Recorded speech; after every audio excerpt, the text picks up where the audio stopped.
الحمد لله رب العالمين والصلاة والسلام على رسوله الكريم نبينا محمد وعلى آله وصحبه أجمعين أما بعد கண்ணியத்திற்குரிய சகோதரர்களே, சென்ற முறை ஹந்தக் போர், அஹ்ஸாப் போரை குறித்து சில முக்கியமான தகவல்களை சுருக்கமாக நாம் பார்த்திருக்கிறோம். ஹந்தக் போருக்கு பிறகு நபி ஸல்லல்லாஹு அலைஹி வஸல்லம் அவர்கள் குறைஷியர்களுடைய பொருளாதாரத்தை பலவீனமாக்குவதற்காக வேண்டி, எப்படி பதர் போருக்கு முன்பு நபி ஸல்லல்லாஹு அலைஹி வஸல்லம் அவர்கள் குறைஷியர்களுடைய ஒரு வியாபார கூட்டத்தை தாக்குவதற்காக சென்றார்களோ, அதனுடைய முக்கியமான நோக்கம் என்ன? அவர்களுடைய பொருளாதாரத்திலே கை வைப்பது. அவர்கள் அடுத்து சிரியாவிற்கு, யமன் நாட்டிற்கு பயணம் செய்து போய் என்ன செய்யக்கூடாது? வியாபாரம் செய்து லாபத்தை அடையக்கூடாது. எனவே ஒரு கூட்டத்தை பலவீனமாக்குவதற்காக வேண்டி அந்த கூட்டத்துடைய, அந்த சமூகத்துடைய பொருளாதாரத்தை குறித்தும் என்ன செய்ய வேண்டும்? கவலைப்பட வேண்டும். எப்படி அவர்களுடைய பொருளாதாரத்தை பலவீனமாக்குவது?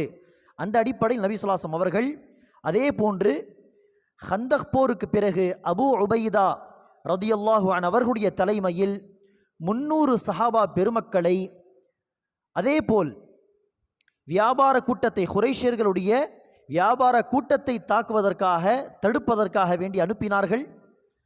அந்த நேரத்தில் தான் அந்த சஹாபா பெருமக்கள் அந்த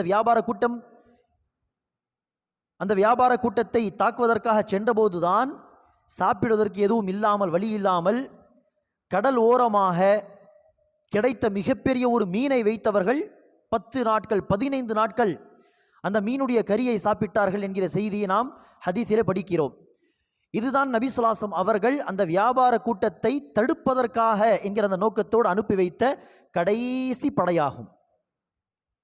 பல படைகளை ரசூல் அவர்கள் இந்த நோக்கத்திற்காக அனுப்பினார்கள். வியாபார கூட்டத்தை தாக்குவது, தடுப்பது. இப்படி செய்தால்தான் அவர்கள் என்ன செய்யக்கூடாது? தைரியமாக இப்படியெல்லாம் பயணித்து வியாபாரம் செய்து லாபத்தை அடையக்கூடாது. வியாபாரம் செய்ய சிரியா நாட்டை நோக்கி பயணிப்பதாக இருந்தாலே பயப்பட வேண்டும் என்பதுதான் நோக்கம்.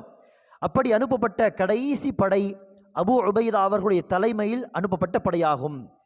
ஏன் என்று சொன்னால், அதற்கு பிறகு, அதாவது ஹந்தக் போர் நடந்தது ஹிஜ்ரி 5, அதற்கு அடுத்த ஆண்டு ஹிஜ்ரி 6, ஹிஜ்ரி 6ஆம் ஆண்டு நபி அவர்களுக்கும் குறைஷியர்களுக்கும் மத்தியிலே ஹுதைபியா என்கிற ஒரு உடன்படிக்கை நடந்தது. அந்த உடன்படிக்கையின் காரணமாக அடுத்த நபி ஸல்லல்லாஹு அலைஹி வஸல்லம் அவர்கள் அப்படிப்பட்ட படையை அனுப்பவில்லை. இதுதான் கடைசி படை. ஹிஜ்ரி 6ஆம் ஆண்டு என்ன நடந்தது என்று சொன்னால், நபி ஸல்லல்லாஹு அலைஹி வஸல்லம் அவர்கள் ஒரு கனவு பார்க்கிறார். அதை குறித்து அல்லாஹ் சுப்ஹானஹு வ தஆலா ஃபத்ஹ் சூராவுடைய கடைசி வசனங்களை நீங்கள் படித்தால் தெரியும். அந்த கனவை குறித்து அல்லாஹ் சுப்ஹானஹு வ தஆலா குறிப்பிடுகிறான். நபி ஸல்லல்லாஹு அலைஹி வஸல்லம் அவர்கள் ஒரு கனவு பார்த்தார்கள். என்ன கனவு? கனவில் நபி ஸல்லல்லாஹு அலைஹி வஸல்லம் அவர்களும் சஹாபா பெருமக்களும் சிலர் தன்னுடைய தலையை மொட்டை அடித்துக் கொள்கிறார்கள், அழித்துக் கொள்கிறார்கள். சில பேர் தன்னுடைய முடியை கத்திரித்துக் கொள்கிறார்கள். இந்த கனவை பார்த்தபோது நபி ஸல்லல்லாஹு அலைஹி வஸல்லம் அவர்கள் உம்ரா செய்யலாம் என்று சொல்லி சில சஹாபா பெருமக்களை அழைத்து மக்காவை நோக்கி உம்ராவுக்கான பயணத்தை மேற்கொள்கிறார்கள். ஏனெனில் நபிமார்கள் பார்க்கக்கூடிய கனவும் என்னது? நாம் பார்க்கக்கூடிய கனவு மாதிரி அல்ல. மாறாக நபிமார்கள் பார்க்கக்கூடிய கனவும் அல்லாஹ்வுடைய ஒரு செய்தி, வஹி. எனவே அல்லாஹ் சுப்ஹானஹு வ தஆலா நபி அவர்களும் சஹாபா பெருமக்களும் மக்காவில் வைத்து தலையை மலிப்பதாக, முடியை கத்திரிப்பதாக காட்டுகிறான் என்று சொன்னால் என்ன அர்த்தம்? நீங்கள் சென்று உம்ரா செய்ய வேண்டும் என்பது அர்த்தம். எனவே நபி ஸல்லல்லாஹு அலைஹி வஸல்லம் அவர்கள் அந்த கனவின் அடிப்படையில் 1400 1500 சஹாபா பெருமக்களை அழைத்து உம்ரா செய்யக்கூடிய நியத்தோடு மக்காவை நோக்கி பயணிக்கிறார்கள். ஒரு சில ஆயுதங்களையும் எடுத்துக்கொள்கிறார்கள். தேவைப்பட்டால் பயன்படுத்த வேண்டும் என்கிற அடிப்படையில் சில ஆயுதங்களையும் எடுத்துக்கொள்கிறார்கள். ஏனெனில் பல முறை சஹாபா பெருமக்களுக்கும் குறைஷியர்களுக்கும் போர் நடந்திருக்கிறது. எனவே அவ்வளவு சுலபமாக மக்காவில் நுழைந்து உம்ரா செய்ய விடுவார்களோ இல்லையோ என்கிற அடிப்படையில் சில ஆயுதங்களையும் ஏந்தி அவர்கள் கிளம்புகிறார்கள். மக்காவை நெருங்க நெருங்க இந்த செய்தி மக்கத்து காஃபிர்களுக்கு தெரிகிறது. முஹம்மத் தன் தோழர்களோடு மக்காவை நெருங்கி வந்து கொண்டிருக்கிறார். தெரிந்த உடனே அவர்களுக்கு தெரியாது உம்ரா செய்ய வருகிறாரா என்ன நோக்கம் என்று தெரியாது. எனவே ஹாலித் பின் வலீத் ரலியல்லாஹு அவர்களுடைய தலைமையில் ஒரு படையை மக்கத்து காஃபிர்கள் அனுப்புகிறார்கள். சென்று முகமதுடைய தோழரை நீங்கள் தடுத்து நிறுத்துங்கள் என்று சொல்லி. அந்த நேரமும் ஹாலித் பின் வலீத் காஃபிராக தான் இருந்தார். சுலு ஹுதைபியாவுக்கு பிறகுதான் அவர்கள் இஸ்லாத்தை தழுவினார். எனவே அவருடைய தலைமையில் அந்த படை போகிறது. ஆனால் அந்த படையால் நபி ஸல்லல்லாஹு அலைஹி வஸல்லம் அவர்களை சஹாபா பெருமக்களை அடைய முடியவில்லை, தடுக்க முடியவில்லை. நபி ஸல்லல்லாஹு அலைஹி வஸல்லம் அவர்கள் சஹாபா பெருமக்கள் வந்து விடுகிறார்கள் அந்த படையை தாண்டி. அந்த நேரம் மக்காவுக்கு வெளியே இந்த மக்கத்து காஃபிர்கள் நினைச்சுகிறார்கள், மக்காவை நெருங்கி வந்தால் முகம்மதை விடக்கூடாது என்று நபி ஸல்லல்லாஹு அலைஹி வஸல்லம் அவர்களை தடுப்பதற்காக வேண்டி எதிர்பார்த்து கொண்டிருக்கிறார்கள். ஆனால் நபி ஸல்லல்லாஹு அலைஹி வஸல்லம் அவர்கள் மக்காவை நெருங்கி வரவில்லை. மாறாக ஹுதைபியா என்கிற ஒரு இடத்தை அடைந்த போது நபி ஸல்லல்லாஹு அலைஹி வஸல்லம் அவருடைய ஒட்டகம், நபி ஸல்லல்லாஹு அலைஹி வஸல்லம் ஒட்டகத்தின் பெயர் கஸ்வா. அந்த பெண் ஒட்டகம் என்ன செய்கிறது, ஹுதைபியா என்கிற ஒரு கிணறு, அதை சுற்றி உள்ள பகுதியை ஹுதைபியா என்று சொல்லலாம். எனவே அந்த இடத்தை அடைந்த போது நபி ஸல்லல்லாஹு அலைஹி வஸல்லம் ஒட்டகம் உட்கார்ந்து விட்டது. அது எழுந்து நடக்க மறுக்கிறது. அந்த நேரத்தில் சில சஹாபா பெருமக்கள் சொல்கிறார்கள், நபி ஸல்லல்லாஹு அலைஹி வஸல்லம் ஒட்டகத்துக்கு மதம் பிடித்து விட்டதோ, ஏன் இப்படி செய்கிறது, ஏன் எழுந்து நடக்க மறுக்கிறது என்று. அப்போது நபி ஸல்லல்லாஹு அலைஹி வஸல்லம் அவர்கள் சொல்கிறார்கள், என்னுடைய ஒட்டகம் கஸ்வாவுக்கு அடம் பிடிப்பது, மதம் பிடித்து தன்னுடைய எஜமான் சொல்வதை கேட்காமல் மறுப்பது என்கிற அந்த பழக்கமே கிடையாது. மாறாக எந்த இறைவன் பல வருடங்கள் முன்பு யானையை எழுந்து நிற்க விடாமல் தடுத்தானோ அந்த இறைவன் தான் இன்று என்னுடைய ஒட்டகத்தை தடுத்திருக்கிறான் என்று சொன்னார்கள். என்ன அர்த்தம், யானை படையினர்கள் காபாவை தகர்ப்பதற்காக வேண்டி ஒரு யானையை அழைத்து வந்தார்களே படையோடு. அப்போது அந்த யானையை அழைத்து காபாவை நோக்கி அவர்கள் போகும் பொழுது அந்த யானை என்ன செய்தது, எழுந்து நிற்க மறுத்தது. எனவே அந்த யானையை எழுந்து நிற்க விடாமல் தடுத்தது அல்லாஹ் சுப்ஹானஹு வ தஆலா. அதே போல்தான் இன்று என்னுடைய ஒட்டகத்தை அல்லாஹ் சுப்ஹானஹு வ தஆலா தடுக்கிறான். என்னுடைய ஒட்டகத்துக்கு மதம் பிடிக்கவில்லை, என்னுடைய பேச்சை கேட்காமல் இதை என்ன செய்யவில்லை, புறக்கணிக்கவில்லை என்று நபி ஸல்லல்லாஹு அலைஹி வஸல்லம் சொன்னார்கள். இந்த இடத்தில் ஒரு நமக்கு முக்கியமான ஒரு படிப்பினை உண்டு. பக்கர் அபு ஸைத் என்கிற அறிஞர் இந்த சம்பவத்தை எந்த இடத்தில் பதிவு செய்கிறார் என்று சொன்னால், மார்க்கத்திற்கு எதிராக பிதஅத்தான ஒரு கருத்தை, அல்லாஹ் சொல்லாத, நபி அவர்கள் சொல்லாத ஒரு விஷயத்தை, பிதஅத்தான ஒரு கொள்கையை, பிதஅத்தான ஒரு கருத்தை ஒருவர் பதிவு செய்தால், நேர்வழியில் இருக்கக்கூடிய அஹ்லுஸ் சுன்னா வல் ஜமாஅ, அஹ்லுல் ஹதீஸ், நேரான பாதையில் மார்க்கத்தை பின்பற்றக்கூடிய மக்களின் பொறுப்பு என்ன, அந்த தவறான கருத்துக்கு மறுப்பு தெரிவிக்க வேண்டும். மக்கள் மார்க்கத்தை குறித்து தவறாக பேச அதை பார்த்து பார்க்காமல் இருந்துவிடக் கூடாது. மாறாக மறுப்பு தெரிவிப்பது, அந்த பிதஅத்துக்கு எதிராக குரல் கொடுப்பது, பேசுவது நம்முடைய கடமை என்று சொல்லிவிட்டு அந்த இடத்தில் இந்த ஹதீஸ் என்ன செய்கிறார்கள், பதிவு செய்கிறார்கள். இங்கு நபி அவர்கள் ஒட்டகத்தை குறித்து தவறாக ஒரு கருத்து சஹாபா பெருமக்கள் பதிவு செய்யும் பொழுதே கேட்டு கேட்காமல் இருக்கவில்லை, மாறாக மறுப்பு தெரிவிக்கிறார்கள். ஒட்டகத்தை குறித்து தவறாக விமர்சிக்கும் பொழுதே நபி ஸல்லல்லாஹு அலைஹி வஸல்லம் அவர்கள் மறுப்பு தெரிவிக்கும் பொழுது, மார்க்கத்தை குறித்து தவறான கருத்துகள் பதிவு செய்யப்பட்டால், நபி அவர்களை குறித்து தவறாக விமர்சிக்கப்பட்டால், சஹாபா பெருமக்கள் தவறாக விமர்சிக்கப்பட்டால், அந்த நேரத்தில் சத்தியத்தை பின்பற்றக்கூடிய மக்கள் கேட்டும் கேட்காமல் இருக்க முடியுமா? ஒருபோதும் இருக்கக்கூடாது. ஒட்டகத்தையே ரசூல் அவர்கள் விட்டு கொடுக்கவில்லை. அப்படி இருக்க நாம் நம்முடைய மார்க்கத்தை விட்டுவிடக் கூடாது. எங்களுடைய நபியை நாம் நினைச்சக்கூடாது, விட்டு கொடுக்க கூடாது. சஹாபா பெருமக்களை விட்டு கொடுக்க கூடாது. மாறாக அவர்களுக்காக நாம் பேச வேண்டும், மறுப்பு தெரிவிக்க வேண்டும் என்று அந்த அறிஞர் சொல்கிறார். எனவே அந்த படிப்பினை நாம் இந்த சம்பவத்திலிருந்து பெற வேண்டும். எனவே நபி ஸல்லல்லாஹு அலைஹி வஸல்லம் அவர்கள் இப்படி சொல்லிவிட்டு, இது அல்லாஹ்வுடைய ஒரு கட்டளை தான், எனவே இந்த இடத்தில் நாம் இருந்து விடலாம், இதை தாண்டி உள்ளே போக வேண்டாம் என்று அந்த இடத்திலே நபி ஸல்லல்லாஹு அலைஹி வஸல்லம் அவர்கள் தங்கிவிட்டார்கள். அதற்கு பிறகு குறைஷியர்கள் சார்பாக சில பேர் வந்து என்ன செய்கிறார்கள், பேசுகிறார்கள். அப்போது நபி ஸல்லல்லாஹு அலைஹி வஸல்லம் சொன்னார்கள், நாங்கள் சண்டையிடுவதற்காகவோ போர் புரிவதற்காக வரவில்லை, மாறாக நாம் வந்தது உம்ரா செய்வதற்காக தான்.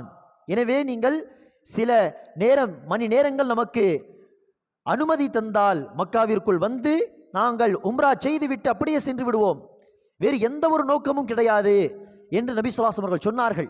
எனவே நபி ஸல்லல்லாஹு அலைஹி அவர்கள் சார்பாக ஒரு சஹாபி சென்று பேசி வருகிறார், அவர்கள் சார்பாக சில பேர் வந்து பேசுகிறார்கள். இப்படி பேச்சுவார்த்தை நடக்கிறது. அந்த நேரம் முதலாவதாக ஒரு சஹாபியை நபி ஸல்லல்லாஹு அலைஹி அவர்கள் அனுப்பி குறைஷியர்களிடம் பேசும்படி சொல்லிவிட்டு அவர்கள் அனுமதி கொடுக்க மறுத்த போது இரண்டாவதாக நபி ஸல்லல்லாஹு அலைஹி அவர்கள் உஸ்மான் பின் அஃபான் அவர்களை அனுப்புகிறார். அவர்கள் உள்ளே சென்று பேசுகிறார்கள், உம்ரா செய்வதற்காக நாங்கள் வந்திருக்கிறோம், நீங்கள் அனுமதி தந்தால் நாங்கள் உம்ரா செய்வோம். இரண்டாவது முறையாக இவர் சென்ற பிறகும் குறைஷியர்கள் நிச்சயவில்லை, அனுமதி கொடுக்கவில்லை, மாறாக இல்லை, இந்த முறை நாங்கள் அனுமதி தரமாட்டோம், நீங்கள் சென்று விடுங்கள், அடுத்த வருடம் நீங்கள் வந்தால் உம்ரா செய்யலாம், இப்போது நீங்கள் உம்ரா செய்யக்கூடாது, சென்று விடுங்கள். நீங்கள் விரும்பினால், உஸ்மான் பின் அஃபானை பார்த்து சொன்னார்கள், நீங்கள் விரும்பினால் காபாவுக்கு சுற்றி நீங்கள் தவாஃப் செய்து சென்று விடலாம், உங்களுக்கு நாங்கள் அனுமதி தருகிறோம் என்று சொல்ல உஸ்மான் பின் அஃபான் ரலியல்லாஹு அன்ஹு அவர்கள் தவாஃப் செய்ய மறுத்து விட்டார்கள். இல்லை, இந்த விஷயத்தில் நபி அவர்களை நான் முந்திக் கொள்ள விரும்பவில்லை, நான் தவாஃப் செய்ய மாட்டேன், செய்தால் நபி அவர்களோடு சேர்ந்து தவாஃப் செய்வேன் என்று சொல்லி அவர்கள் இப்படி பேச்சுவார்த்தை பேசிவிட்டு தாமதமாக மக்காவை விட்டு வெளியே வருகிறார், ஹுதைபியாவை நோக்கி. அதற்குள் என்ன நடந்தது? உஸ்மான் பின் அஃபான் தாமதமாக வந்த அந்த நேரம் உஸ்மான் பின் அஃபான் உள்ளே மக்காவிலே கொல்லப்பட்டார் என்கிற ஒரு வதந்தி பரவி விடுகிறது.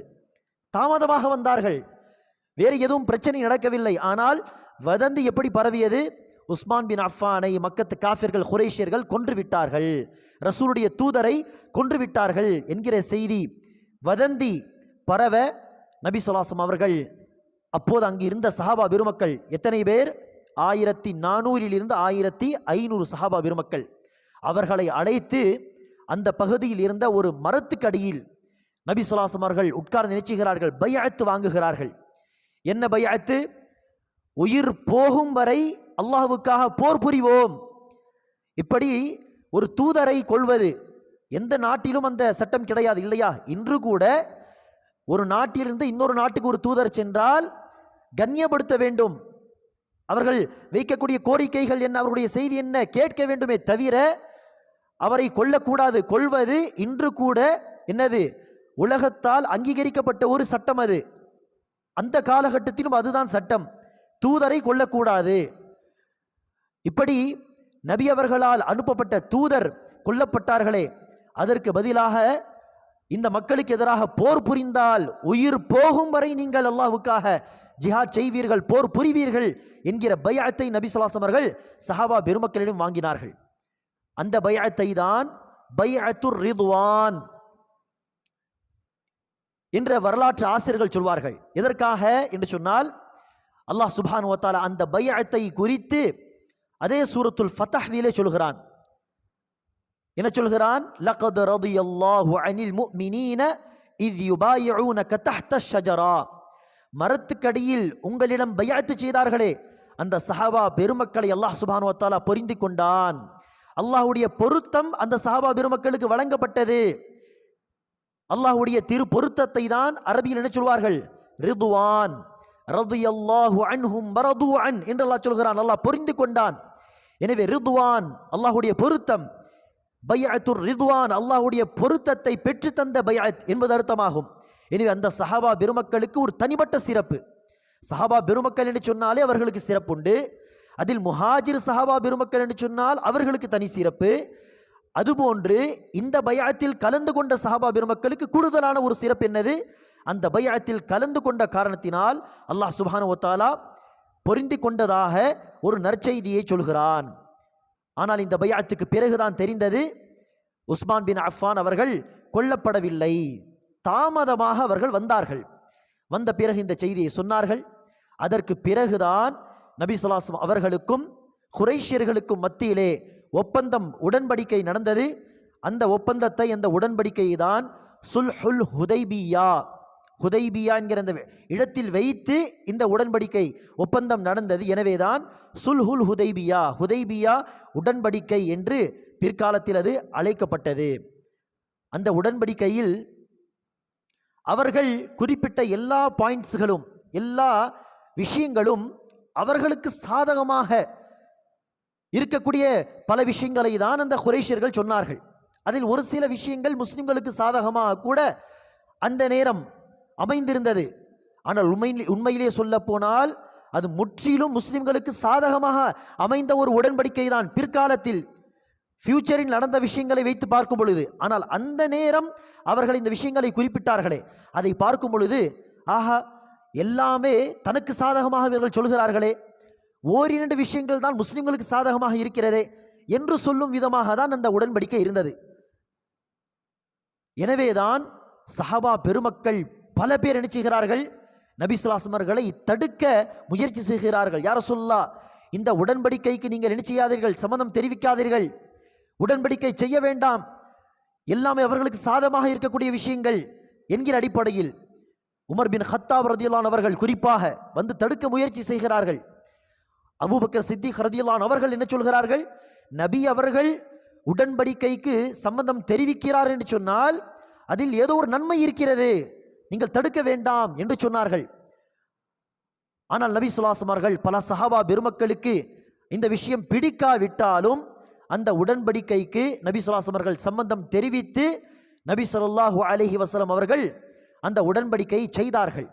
அதில் வரக்கூடிய ஒரு சில விஷயங்கள் என்ன, உதாரணத்திற்கு மக்காவிலிருந்து ஒருவர் இஸ்லாத்தை தழுவி மக்காவை விட்டு வெளியேறி தன்னை காப்பாற்றிக் கொள்வதற்காக, தன்னுடைய ஈமானை காப்பாற்றிக் கொள்வதற்காக மக்காவை விட்டு வெளியேறி ஒரு கால் மதீனாவிற்கு வந்தால், அடைக்கலம் தேடி மதீனாவிற்கு சென்று விட்டால் நீங்கள் நினைச்சக்கூடாது, மதீனாவில் வரக்கூடிய அனுமதி தரக்கூடாது, மதீனாவை விட்டு அவரை திருப்பி அனுப்பிவிட வேண்டும். இதை கேட்டால் சாதாரண ஒரு முஸ்லிமுக்கு கோபம் வருமா இல்லையா? பிற்காலத்தில் என்ன நடக்கப் போகிறது தெரியாத மக்கள், இதற்கு நாம் ஏன் சம்பந்தம் தெரிவிக்க வேண்டும் என்றுதான் யாராக இருந்தாலும் சொல்வார்கள். எனவேதான் சஹாபா பெருமக்கள் தடுத்தார்கள். அதில் வரக்கூடிய இன்னொரு விஷயம் என்ன, அப்படி மதீனாவிலிருந்து ஒரு முஸ்லிம் மக்காவுக்கு வந்தால், ஏதோ ஒரு காரியத்துக்காக வேண்டி வந்துவிட்டால் அவனை நாங்கள் பிடித்து வைத்துக் கொள்வோம் என்கிற ஒரு பாயிண்ட்டும் இருந்தது. அதில் முஸ்லிம்களுக்கு சாதகமாக அமையக்கூடிய விஷயம் என்னவென்று சொன்னால், அந்த நேரம் யார் படித்தாலும் இது முஸ்லிம்களுக்கு சாதகமாக இன்ஷா அல்லாஹ் அமையும் என்று விளங்கும் அளவிற்கு வரக்கூடிய ஒரு விஷயம் என்ன, 10 வருடங்களுக்கு நமக்கும் உங்களுக்கும் மத்தியில் எந்த ஒரு போரும் வேண்டாம். பத்ர் போர், பத்ர் போருக்கு பின்னால் உஹது போர், அதற்கு பின்னால் கந்தக் போர் என்று பல போர்கள் புரிந்து விட்டார்கள். அதில் இவர்களுக்கும் நஷ்டம், முஸ்லிம்களுக்கும் ஒரு வகையிலே சில நஷ்டங்கள். எனவே 10 வருடங்களுக்கு போர் வேண்டாம், நாமும் சுகமாக எந்த ஒரு பயமும் இல்லாமல் சென்று திஜாரத் செய்து வர விரும்புகிறோம், வியாபாரம் செய்து வர விரும்புகிறோம், அச்சம் இல்லாமல், நீங்களும் அச்சம் இல்லாமல் இருக்கலாம், 10 வருடம் போர் வேண்டாம் என்கிற ஒரு விஷயத்தையும் சொன்னார்கள். அது அந்த நேரம் சஹாபா பெருமக்கள் படித்தால் என்ன செய்வார்கள், ஆனால் இது நமக்கு சாதகமாக விஷயம் என்று புரிந்து கொள்வார்கள். ஆனால் இப்படி ஒரு சில விஷயங்களை விட்டால் பல பாயிண்ட்டுகள், பல குறிப்புகள் என்னது, முஸ்லிம்களுக்கு எதிராக சொல்லப்பட்ட விஷயங்களாக இருந்தன. எனவே தான் சஹாபா பெருமக்கள் குறிப்பாக உமர் பின் கத்தாப் நபி அவர்களை தடுத்தார்கள். யா ரசூலல்லாஹ், நாங்கள் சத்தியத்தில் இல்லையா, நாங்கள் சத்தியத்தில் தானே இருக்கிறோம், சத்தியத்தில் இருக்கும் பொழுது இப்படி பயந்து பயந்து போக வேண்டிய அவசியம் என்ன என்றெல்லாம் சற்று ஆவேசமாக கூட அவர்கள் பேசிவிட்டார்கள். ஆனால் நபி ஸல்லல்லாஹு அலைஹி வஸல்லம் அவர்கள் இந்த மறுப்பையெல்லாம் பொருட்படுத்தாமல் அந்த உடன்படிக்கையை நபி ஸல்லல்லாஹு அலைஹி வஸல்லம் அவர்கள் செய்தார்கள். அந்த நேரம்தான் நபி ஸல்லல்லாஹு அலைஹி வஸல்லம் அவர்களுடைய பெயருக்கு முன்னால் ரசூலுல்லா, அல்லாஹ்வின் தூதர் என்று எழுதப்பட்ட பொழுது ரசூல் என்கிற வார்த்தையை அழித்து விடுங்கள் என்ற மக்கத்து காஃபிர்கள் சொன்னார்கள். அந்த பேச்சுவார்த்தை எல்லாம் அந்த நேரம்தான் நடந்தது. நபி ஸல்லல்லாஹு அலைஹி வஸல்லம் அவர்களுடைய பெயருக்காக ரசூலுல்லா என்கிற வார்த்தையை நீங்கள் பயன்படுத்தக்கூடாது, முஹம்மது என்கிற வார்த்தையை போடுங்கள் போதும், முஹம்மதுக்கும் நமக்கும் மத்தியில் நடந்த உடன்படிக்கை என்று எழுதுங்கள் போதும், ரசூலுல்லா எழுதக்கூடாது என்று சொல்லும் பொழுது நபி அவர்கள் அலி பின் அபி தாலிப் அவர்கள் தான் அந்த உடன்படிக்கை எழுதினார்கள். சரி, ரசூலுல்லா என்கிற வார்த்தையை அழித்து விடுங்கள் என்று சொல்லி ரசூல் அவர்கள் சொன்னார்கள். இதை பார்க்கும் பொழுது சஹாபா பெருமக்களுக்கு சங்கடம். இப்போ இதையெல்லாம் தாண்டி அந்த சுல்ஹுல் ஹுதைபியா உடன்படிக்கை நடந்தது. அதற்கு பிறகு நபி ஸல்லல்லாஹு அலைஹி வஸல்லம் அவர்கள் சஹாபா பெருமக்களை பார்த்து சொன்னார்கள், நீங்கள் கொண்டு வந்த ஆடுகளை அறுத்து பலியிட்டு குர்பானி கொடுத்து விடுங்கள். அல்லாஹ் சுப்ஹானஹு வ தஆலா இதை குறித்து சொன்ன சட்டம் என்ன, உம்ராவை அல்லது ஹஜ்ஜை குறித்து ஹஜ் அல்லது உம்ராவுக்காக நாங்கள் கிளம்பி விட்டோம், ஏதோ ஒரு காரணத்திற்காக உம்ரா செய்ய முடியாமல் ஹஜ் செய்ய முடியாமல் நாம் தடுக்கப்படுவோமே ஆனால் அதற்கு பதிலாக அந்த நேரம் அந்த ஹஜ் அல்லது உம்ராவுக்கு பதிலாக இந்த ஆடை இந்த விலங்கை நாங்கள் குர்பானி செய்து விடுவோம் என்கிற நியத்தை வைத்து ஒரு விலங்கை நாம் எடுத்து செல்வோமே ஆனால், அந்த விலங்கை ஹதி என்று சொல்வோம், எடுத்து செல்வோமே ஆனால் குர்பானி தந்து விட்டாலே போதுமானது. இப்படியெல்லாம் நியத்து வைக்கவில்லை, ஹதி என்கிற விலங்கை எடுத்து போகவில்லை என்று சொன்னால் தடுக்கப்பட்ட பிறகு எப்போது வாய்ப்பு கிடைக்குமோ மறுபடியும் அடுத்த வருடம் மீண்டும் ஹஜ் செய்வது அல்லது அந்த உம்ரா செய்வது கடமையாகவே இருக்கும். இப்படி தடுக்கப்படுவோமே ஆனால் ஒரு விலங்கை நான் குர்பானி கொடுத்து விடுவேன் என்கிற நியத்தை கண்டிஷனை வைத்தே நாம் செல்வோமே ஆனால் அந்த உம்ரா ஹஜ் மீண்டும் செய்ய வேண்டிய கடமை நம் மீது இருக்காது, அந்த பொறுப்பு நம் மீது இருக்காது. எனவே நபி ஸல்லல்லாஹு அலைஹி வஸல்லம் அவர்கள் சஹாபா பெருமக்கள் வரும்பொழுதே அதை ஹதியை எடுத்து வந்தார்கள். ஏன்? மக்காவில் என்ன சூழ்நிலை சொல்ல முடியாது, பல போர்கள் நடந்து இருக்கிறது, அந்த அடிப்படையில் எடுத்தே வந்தார்கள். எனவே ரசூல் ஸல்லல்லாஹு அலைஹி வஸல்லம் சொன்னார்கள், இப்போது உம்ரா செய்ய முடியாது, எனவே அந்த ஹதியை அறுத்து விடுங்கள். ஆனால் சஹாபா பெருமக்கள் ரசூல் சொன்ன பிறகும் என்ன செய்யவில்லை, முன் வந்து அந்த ஹதியை அறுக்கவில்லை. சங்கடமாகவே மனம் உடைந்த நிலையிலே அவர்கள் இருந்தார்கள், வருத்தப்பட்டு. நபி அவர்கள் சொன்ன பிறகும் என்ன செய்யவில்லை, நபி ஸல்லல்லாஹு அலைஹி வஸல்லம் வார்த்தைக்கு கட்டுப்பட்டு உடனே அறுக்கவில்லை. அப்போது நபி ஸல்லல்லாஹு அலைஹி வஸல்லம் அவர்கள் கோபப்பட்டார்கள், நான் சொன்ன பிறகும் நீங்கள் அமல்படுத்தாமல் எப்படி இருக்கலாம்? கோபப்பட்ட பொழுது அந்த பயணத்தில் நபி ஸல்லல்லாஹு அலைஹி வஸல்லம் அவர்களோடு இருந்த மனைவி உம்மு சலமா ரலியல்லாஹு அன்ஹா அவர்கள் வந்து நபி ஸல்லல்லாஹு அலைஹி வஸல்லம் அவர்களிடம் ஒரு மஷ்வராவை, ஒரு ஆலோசனை தருகிறார். சொல்கிறார்கள், யா ரசூலல்லாஹ், இந்த நேரத்தில் சஹாபா பெருமக்கள் எல்லோரும் ஒரு வகையான கவலையில் மனமுடைந்து இருக்கிறார்கள். எனவேதான் நீங்கள் சொல்லக்கூடிய வார்த்தையை கவனிக்காமல் அந்த கவலையில் நீங்கள் சொல்லக்கூடிய விஷயத்தை அமல்படுத்தாமல் இருக்கிறார்கள். எனவே நீங்களாக நடைமுறைப்படுத்தி காட்டுங்கள், சென்று நீங்கள் தன்னுடைய ஹதியை அறுத்து விடுங்கள், அதை பார்த்த பிறகு நிச்சயமாக அவர்கள் செய்வார்கள் என்று சொல்ல உம்மு சலமா ரலியல்லாஹு அன்ஹா அவர்களுடைய மஷ்வராவை ஏற்று நபி ஸல்லல்லாஹு அலைஹி வஸல்லம் அவர்கள் சென்று தன்னுடைய விலங்கை நபி அவர்கள் அறுக்கிறார்கள். அதை பார்த்த உடனே சஹாபா பெருமக்கள் அவர்களுக்கு ஒரு தெளிவு வந்து உடனே என்ன செய்கிறார்கள், சற்று கூட தாமதப்படுத்தாமல் விரைந்து வந்து தன்னுடைய ஹதிகளை அவர்கள் அறுத்து பலியிடுகிறார்கள். இதற்கு பிறகுதான் பிற்காலத்தில் தெரிந்தது இந்த உடன்படிக்கை எந்த அளவிற்கு முஸ்லிம்களுக்கு சாதகமாக அமைந்தது என்று.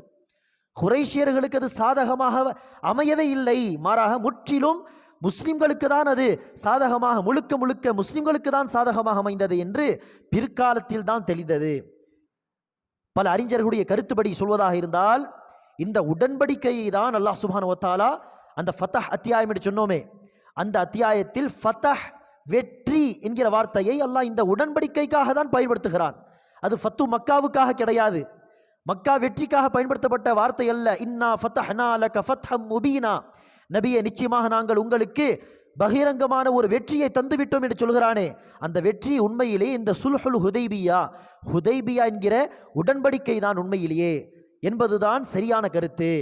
அது எப்படி வெற்றியாக அமைந்தது என்பதை இன்ஷா அல்லாஹ் அடுத்த முறை நாம் பார்ப்போம். அல்லாஹ் சுப்ஹானஹு வ தஆலா நம் எல்லோருக்கும் நபி ஸல்லல்லாஹு அலைஹி வஸல்லம் வாழ்க்கையை படிக்கக்கூடிய, சஹாபா பெருமக்களுடைய வாழ்க்கை வரலாறை படித்து அதிலிருந்து படிப்பினை பெறக்கூடிய பாக்கியத்தை தருவானாக. ஆமீன். அஸ்ஸலாமு அலைக்கும் வரஹ்மத்துல்லாஹி வபரகாத்துஹு.